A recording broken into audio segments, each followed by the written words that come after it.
We're the same. We can't go to heaven because you're not good. And I'm not a person.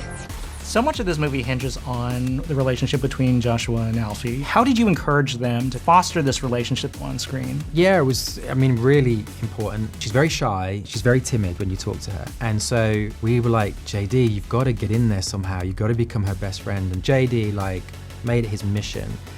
And it was incredible to watch. He became her big brother during the entire shoot.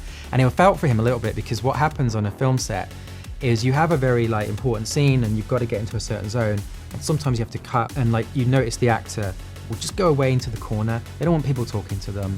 They got to stay in that emotional space. And he would go away, and every time he'd go away, Madeline would jump down, run over to him and hold his hand and just start telling some story about a toy that she was playing with or something. And I'd be like, oh no. And then he'd kneel down and be like, really? And ask about the toy or something and talk to her and play. And she just loved him and they were inseparable. And it's all on screen, I think. Did you locate the weapon? Yeah, it's here. It's a key. What were the films that inspired the visual decisions for this film? It's very much a melting pot of all the films I grew up loving. Blade Runner, Apocalypse Now, and Akira. Baraka was a very big influence on this film as well. I was at film school and I just went around someone's house. They put this film on and I saw what looked like a few shots of this movie. It just spoke to me massively and I was like, this feels like the kind of movie I've always pictured wanting to make. I just saw a few shots and I went, what's the name of this film? They went, Baraka. And I was like, how do you spell that? B-R-A. And I went into London that weekend and I went and found it in a World Cinema shelf and bought it and watched it.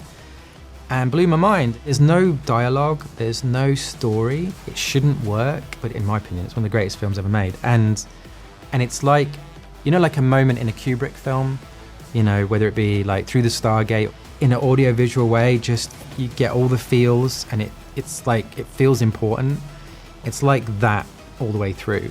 I always felt if someone could go and make a film of that nature, but with another film that I've Star Wars or something, if those two films could have sex, their child would be phenomenal. That's the high benchmark.